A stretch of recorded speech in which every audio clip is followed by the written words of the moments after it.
Bonsoir chers amis téléspectateurs, nous voici à nouveau réunis pour parler de la parole de Dieu. Je veux t'encourager toi qui es là, je veux t'encourager toi qui as baissé les bras dans la parole de Dieu, je veux t'encourager toi qui as été déçu, toi qui as été attristé, toi qui as été découragé ou peut-être même dégoûté. Je veux te dire que tu as la possibilité d'avancer avec Jésus-Christ comme abri, comme appui sûr. Tu t'es peut-être appuyé sur un homme et tu as été déçu. Tu t'es peut-être appuyé sur ton compte en banque et tu as été déçu. Tu t'es peut-être appuyé sur ton pasteur et tu as été déçu. Mais je veux te dire, appuie-toi sur Jésus-Christ de Nazareth. Dieu veut t'appeler ce soir. Je veux nous appeler ce soir à cacher notre vie en Jésus-Christ de Nazareth. Nous avons beaucoup de personnes qui se disent, mais ce n'est pas facile comme tu dis. J'ai une vie. J'ai déjà des habitudes, j'ai déjà un comportement qui fait que je ne peux pas tout abandonner comme ça pour suivre ta religion, pour suivre ton église, pour te suivre dans tes affaires, dans ton truc là. Non, je ne te présente pas une religion, je ne te présente pas un truc, je ne te présente pas un homme, je ne te présente pas une église, mais je veux te présenter Jésus-Christ de Nazareth.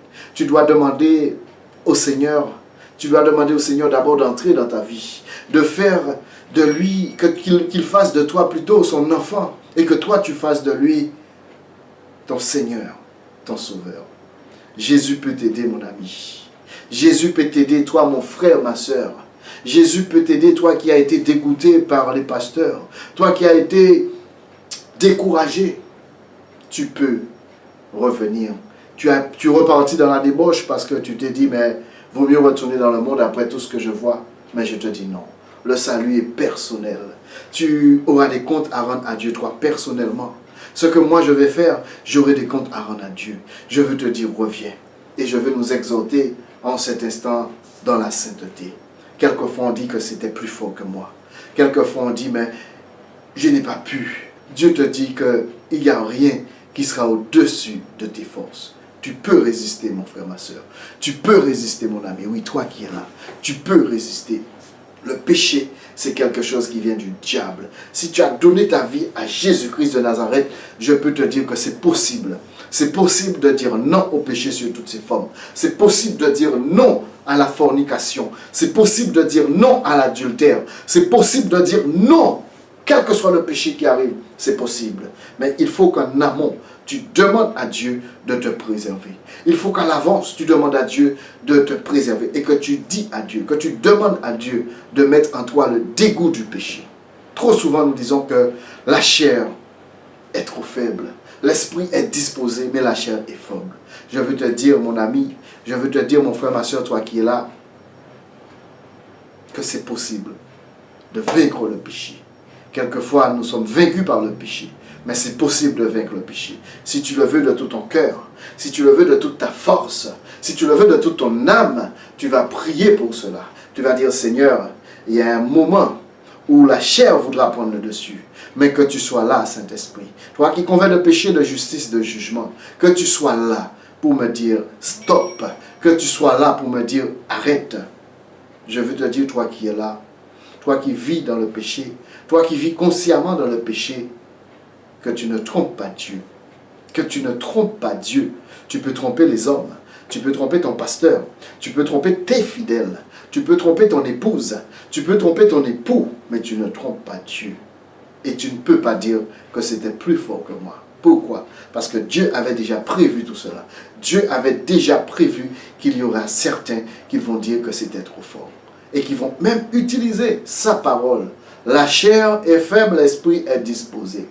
On va prendre un verset, toi et moi. Je vais t'inviter à prendre ta Bible dans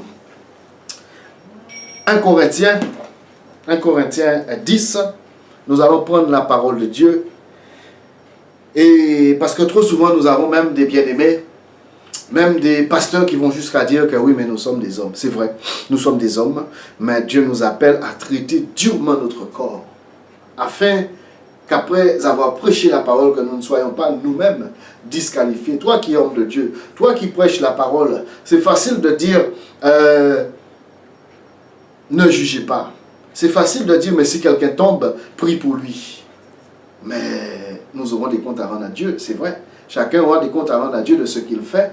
mais nous ne pouvons pas continuer. Il y a quelque chose qui se passe dans l'imposition des mains. Toi, mon ami, toi qui es là, toi, mon frère, ma soeur, sache qu'il y a quelque chose qui se transmet dans l'imposition des mains.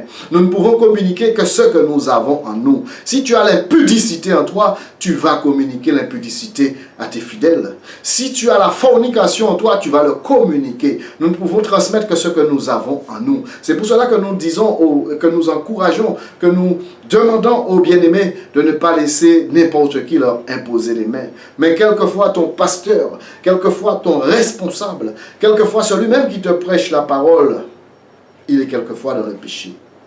Si tu ne sais rien, Dieu te fait grâce. Mais si tu sais quelque chose, ne laisse pas cette personne t'imposer les mains. Ne condamne pas cette personne. Ne calomnie pas, ne critique pas cette personne, mais ne laisse pas cette personne t'imposer les mains jusqu'à ce que tu sois sûr que cette personne est vraiment passée par la repentance. Nous avons trop de bien-aimés, nous avons trop d'hommes de Dieu qui tombent dans le péché, qui n'ont aucun compte à rendre puisqu'ils se disent quelquefois même Dieu et qu'ils continuent à faire les délivrances, qu'ils continuent. Et c'est pas bon pour toi, mon frère, ma soeur. C'est pas bon. Nous avons des responsables qui tombent dans le péché, ils ne sont pas sanctionnés. Ils ne passent pas par la prière de repentance. Ils ne passent même pas par une délivrance quelconque. Ils continuent à enseigner. Ils continuent à conduire des groupes de louanges. Ils continuent à conduire des groupes de délivrance. Ô Père éternel, que vraiment tu prennes contrôle des assemblées que tu as établies. Que tu prennes contrôle. Il faut qu'on fasse cette prière, toi et moi. Nous allons lire la parole de Dieu. Parce qu'il y a beaucoup qui se disent, j'ai pas pu résister. Il y a beaucoup qui se disent, mais je suis un homme. C'est vrai, nous sommes tous des hommes. C'est vrai que nous sommes tous des hommes. Mais il ne faut pas qu'on utilise la parole de Dieu pour se justifier. Il faut qu'on reconnaisse nos erreurs. Il faut qu'on reconnaisse nos faiblesses. Et je ne vais pas demander à quelqu'un d'aller devant le peuple de Dieu et de confesser son péché. Mais tu es normalement sous la couverture d'un cortège apostolique ou d'un apôtre ou je ne sais pas, mais il faut que ça sorte. Tu ne peux pas pécher comme cela. Tu ne peux pas détruire le temple du Saint-Esprit que tu es et après venir m'imposer les mains, me communiquer ce que toi tu as. C'est pour cela qu'il y a beaucoup de bien-aimés qui ne veulent pas que certains pasteurs bénissent leur mariage. C'est pour ça qu'il y a beaucoup de bien-aimés qui n'aiment pas que certains responsables les imposent les mains au moment des délivrances. Ils ramassent encore quelquefois plus de démons qu'ils en ont. Fais attention, mon frère, ma soeur. Je t'appelle à la prudence. Nous allons lire la parole dans 1 Corinthiens 10 à partir du verset 12. Ainsi donc, que celui qui croit être debout prenne garde de tomber. Alléluia. Aucune tentation ne vous est survenue qui n'ait été humaine. Et Dieu qui est fidèle ne permettra pas que vous soyez tentés. Écoute bien. Que vous ne soyez tentés au-delà de vos forces. Mais avec la tentation, il préparera aussi le moyen d'en sortir afin que vous puissiez la supporter. Même quand tu seras tenté, ce ne sera pas au-dessus de tes forces. Dieu qui est miséricorde, Dieu qui est amour, il va préparer un moyen de t'en sortir. Tu ne peux pas dire que ce n'est pas de ma faute. Quand tu vas dire ce n'est pas de ma faute, tu vas accuser Dieu. Il y a un moment donné dans tes bêtises, le Saint-Esprit t'a dit stop. Il y a un moment où tu n'as pas écouté la voix de Dieu. Il y a un moment où tu n'as pas été discipliné. Tu ne peux pas me dire que tu prends l'avion, que tu prends une voiture, que tu prends un taxi, tu entres dans un hôtel et tu forniques et tu dis, ça a été plus fort que moi. Non, c'est impossible. Si tu t'es retrouvé face à face avec quelqu'un et la personne s'est jetée sur toi, là tu vas dire, j'ai pas pu résister. Après tout, je suis un humain. Mais si tu reçois quelqu'un, tu appelles quelqu'un, tu dis à la personne, viens me voir, nous allons prier. Tu sais que tu es seul. Tu sais qu'à un moment donné, tu vas imposer les mains à la personne. Tu sais qu'à un moment donné, la personne va te donner, va te raconter sa vie et qu'elle va peut-être te prendre dans ses bras. Et que tu es un homme et que c'est un humain. Et le sang qui coule dans tes veines, ce n'est pas de l'eau. Mais pourquoi tu n'appelles pas quelqu'un? Pourquoi tu n'attends pas Dieu? Il peut faire lui-même. Il peut délivrer directement. Pourquoi tu penses que cette personne ne pourra pas attendre demain? C'est vrai, il y a des cas urgents. C'est vrai, mais tu dois faire les choses avec discipline. Trop souvent, nous entendons des personnes qui sont tombées. Trop souvent, et quelquefois, on n'entend même pas. Ces personnes pensent qu'ils trompent Dieu. Mais Dieu révèle certaines choses. Dieu montre certaines choses. Dieu met à nu certaines choses. Il n'y a rien qui est caché dans les ténèbres qui ne sera pas découvert. Donc, je veux te dire, toi qui es là, mon ami, demande à Dieu de t'aider. Je ne veux pas, et je n'ai pas le droit de te condamner, comme je répète souvent. Mais demande à Dieu de t'aider à discipliner, à te discipliner. Demande à Dieu de t'aider à couper toutes les relations. Nous avons trop souvent des personnes qui se disent, mais je suis assez fort, je sais ce que je fais. Moi, j'ai comme habitude de dire aux gens, à ceux qui sont autour de moi, ne fais jamais des visites seules. Ne te laisse jamais visiter seule, ma sœur. Alléluia. Nous avons beaucoup qui ont été victimes, pas d'agression sexuelle, mais victimes de manipulation. Et cela arrive trop souvent maintenant. Cela arrive trop souvent. Nous devons dénoncer ces choses. J'ai parlé de ça dernièrement, j'en parle encore aujourd'hui. Il faut que tu arrêtes cela, toi qui es là, mon frère. Il faut que tu arrêtes cela, toi qui es là, ma soeur. Nous sommes complices quelquefois des agents du diable. Nous les critiquons, nous les calomnions, nous les pointons du doigt, mais quelquefois, nous sommes coupables avec lui parce que nous ne les dénonçons pas, parce que nous ne les arrêtons pas. On se dit, mais Dieu connaît toutes choses. On se dit, oui, mais je vais laisser. Non, toi qui es là, je t'appelle à la sainteté. Je nous appelle à la sainteté. Il faut qu'on arrête. Nous ne voyons pas les miracles que Dieu veut et faire dans nos vies. Nous voyons qu'un dixième de ce que Dieu veut faire parce que nous ne sommes pas suffisamment dans la sainteté. Nous ne sommes pas suffisamment dans la sanctification. Et même quelquefois, certains pensent que la sainteté, c'est au niveau du sexe. Non. Quand tu détruis le témoignage de ton frère, quand tu détruis le témoignage de ta soeur, quand tu calomnies, quand tu vas rapporter, quand tu vas mentir sur ton frère, sur ta soeur, tu es dans le péché. La tentation est venue, l'envie est venue, la jalousie est entrée, l'envie est encore là. Mais dis non, je reconnais que j'envie ce frère, je reconnais que j'envie cette soeur, je reconnais que je désire ce mariage, elle s'est mariée, j'ai essayé de la bloquer, Seigneur, pardonne-moi. Il faut que tu te parles à toi-même, il faut que tu entres en toi-même et que tu arrêtes de tromper, d'essayer en tout cas de tromper Dieu. Tu trompes les hommes, c'est vrai, parce qu'il y a beaucoup d'hommes qui tombent dans ton piège, mais Dieu ne tombe pas dans ton piège. Tu es quelquefois dans l'impudicité. Tu viens, tu sers Dieu à l'autel. Tu es dans un service quelconque. Tu es dans la dîme, tu es dans les offrandes, tu es dans la chorale, tu es dans la délivrance même quelquefois. Et en même temps, tu es dans la fornication. Est-ce que tu penses que tu sers Dieu? Est-ce que tu crois réellement que tu sers Dieu? Toi qui es là et qui travaille dans les choses de Dieu, tu sais que ta vie n'est pas en règle. Il n'y a aucune tentation qui est plus fort que toi. Dieu te donne toujours le moyen de t'en sortir. Tu veux continuer à servir Dieu, je suis d'accord avec toi. Mais il faut que tu demandes à Dieu de t'aider à sortir dans ce péché. Tu es en train de collaborer avec le diable. Quand tu vas aller prier pour quelqu'un, tu vas lui transmettre les démons d'impudicité qui est en toi au lieu de délivrer cette personne au nom de Jésus-Christ de Nazareth. Et après tu dis, j'aime Dieu. Nous voyons quelquefois des personnes qui lèvent la main. Des personnes qui adorent Dieu. Oh Jésus. Qui se mettent à genoux. Et qui savent très bien qu'ils ne sont pas en règle avec Dieu. D'autres qui prennent la Sainte Seine. Et qui savent. Qui couchent avec le mari d'autrui, la femme d'autrui. Et ils se disent, mais Dieu me comprend. Dieu me comprend, il faut que je paye la maison. Dieu me comprend, mon épouse me néglige. Dieu me comprend, mon époux ne s'occupe pas de moi.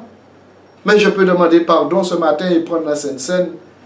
Oh mon frère, ma soeur, je veux te dire d'arrêter cela. Toi mon ami qui est là, tu n'as pas encore fait la paix avec Jésus-Christ de Nazareth. Parce que tu te dis, j'ai trop de choses à abandonner. Il n'y a rien qui est trop fort. Il n'y a rien que tu ne puisses mettre de côté. Demande à Dieu de tout ton cœur. Toi, tu es là peut-être. Quel exemple? Tu fumes. Quand tu prends la cigarette, tu fais comme cela, Jésus. Comme ça. Mais dis, Seigneur, aide-moi à ne plus mettre ces choses dans ma bouche. Toi qui es là et qui bois de l'alcool, tu t'énivres. Tu arrives à te saouler. Dis, Seigneur, Quand tu prends le verre, c'est plus fort que toi. Je peux l'admettre, je ne peux pas te condamner. Tu prends le verre ou tu prends la cigarette, Seigneur, tu vois, j'arrive pas. Mais aide-moi, Jésus. Aide-moi. Tu sais que je veux te servir. Tu sais que je veux entrer dans tes voies. Mais aide-moi à bomber le dégoût de ces choses à moi. Tu peux le faire. Je ne peux pas te dire que c'est pas trop fort. C'est pas plus fort que toi. Puisque Dieu te dit que même quand c'est plus fort, il te donne le moyen de t'en sortir. Tu as la bouche. Tu as la possibilité de prier. Tu as la possibilité de demander, de crier à Dieu. De demander à Dieu de te faire grâce, d'enlever ces choses dans ta vie. Mais quelquefois, tu dis non. Tu ne veux pas couper les relations avec ceux qui se droguent. Tu ne veux pas couper les relations avec ceux qui se moquent des gens. Tu ne veux pas couper la relation avec ton ex. Tu veux aller évangéliser toi-même celle que tu connais déjà physiquement. Et tu te dis, je suis assez fort. Je suis un pasteur, je suis un apôtre, je suis quelqu'un qui a déjà des années dans l'évangile. Je sais ce que je fais. Et tu sais aussi que tu es déjà tombé. Mais tu le caches. Tu continues à mentir aux hommes. Tu continues à prêcher la parole. Tu continues à opérer dans la délivrance. Tu continues à chanter. Comme je connais quelqu'un, et j'ai eu ce témoignage, cette personne paraît comme un saint ou comme une sainte.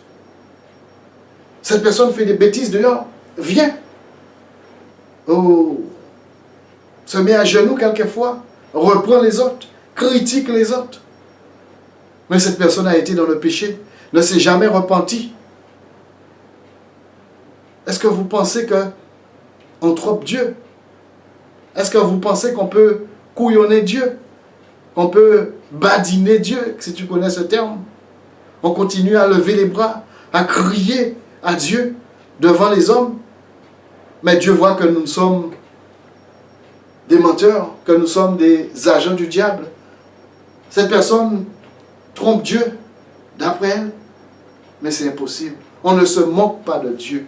Tout ce qu'un homme, je viens près de toi, tout ce qu'un homme aura semé, il va le récolter tôt ou tard.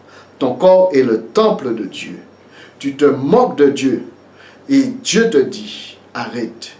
Il t'a donné la possibilité de t'en sortir, mais tu veux garder. Il t'a dit, confessez vos péchés les uns aux autres.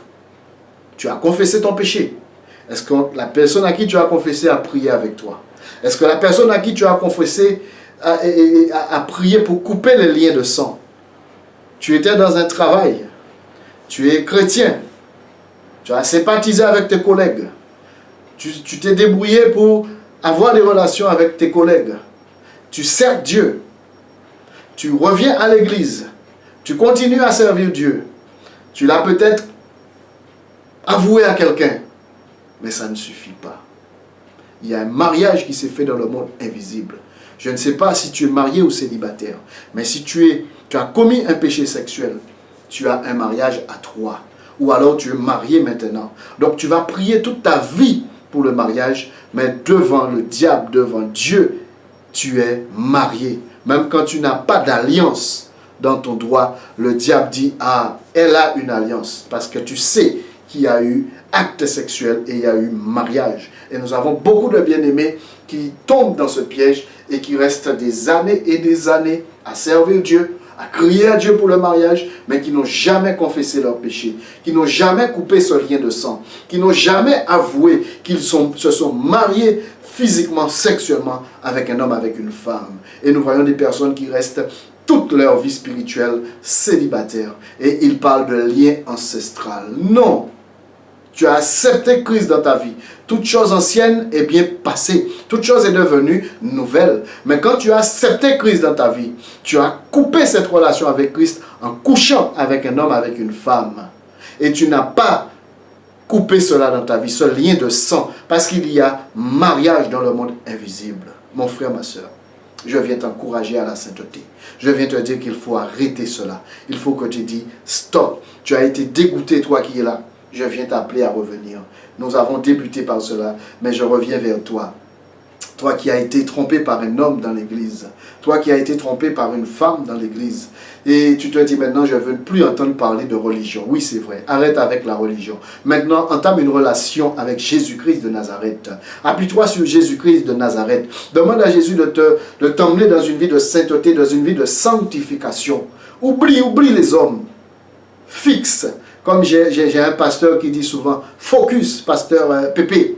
Focus sur Jésus. Fixe ton regard sur Jésus et tu ne vas pas couler. Tu as coulé parce que tu t'es appuyé sur un homme. Tu as coulé parce que tu cherchais la prière qui venait d'un homme. Tu as coulé parce que tu cherchais la prière, la délivrance qui venait d'un homme. Cette personne a abusé de toi. Mais si tu gardes ton regard fixé, tu mets comme les chevaux dans comment on appelle les PMU, le hier, je ne sais pas si c'est bien cela, mais regarde droit devant toi. Pierre, il a regardé à Jésus. Jésus lui a dit, viens sur l'eau. Il a marché sur l'eau. Mais quand il a regardé l'eau, il a commencé à couler. Bien-aimé, gardons le regard focus, fixé sur Jésus-Christ de Nazareth. Tu as été dégoûté. Tu as abandonné ton assemblée. Tu as abandonné l'œuvre de Dieu. Reviens, je t'en supplie. Reviens au nom de Jésus-Christ de Nazareth. Reviens mais pour servir Jésus-Christ de Nazareth. Plus pour servir un homme. Plus pour t'appuyer sur un homme. C'est Jésus qui délivre. Trop d'hommes t'ont fait croire qu'ils t'ont délivré. C'est Jésus-Christ de Nazareth qui délivre. Et lui seul. Quel que soit ton péché, Dieu te pardonne. Si tu te repens de ton péché sincèrement, Dieu te pardonne. Que vraiment Dieu te bénisse. Que vraiment Dieu t'aide à prendre la bonne décision. Que vraiment Dieu t'aide à couper toutes les relations qui t'empêche d'être dans la sainteté. C'est possible, mon frère, ma soeur. Et je te rappelle que toi, qui tues spirituellement les âmes, tu n'es pas dans la sainteté. Tu te mets à genoux peut-être. Tu prêches la parole peut-être. Tu chantes peut-être. Mais tu as chassé beaucoup d'âmes dans l'œuvre de Dieu. Reviens. Toi qui as été chassé, reviens. Toi qui chasses, reviens dans la parole de Dieu. Dieu t'a déjà parlé. Dieu t'a déjà parlé. Tu auras des comptes à rendre à Dieu. Vraiment, il faut que ça bouge. Vraiment, il faut que ça change. Et pour finir, je vais te dire, accroche-toi à Jésus-Christ de Nazareth. Reviens s'il te plaît. Toi qui as abandonné, toi qui ne veux plus entendre parler de la Bible, reviens. Le salut est personnel. Dieu t'a attiré une fois. Laisse-le t'attirer une deuxième fois. Dieu a frappé, a toqué à la porte de ton cœur une fois, tu as dit oui.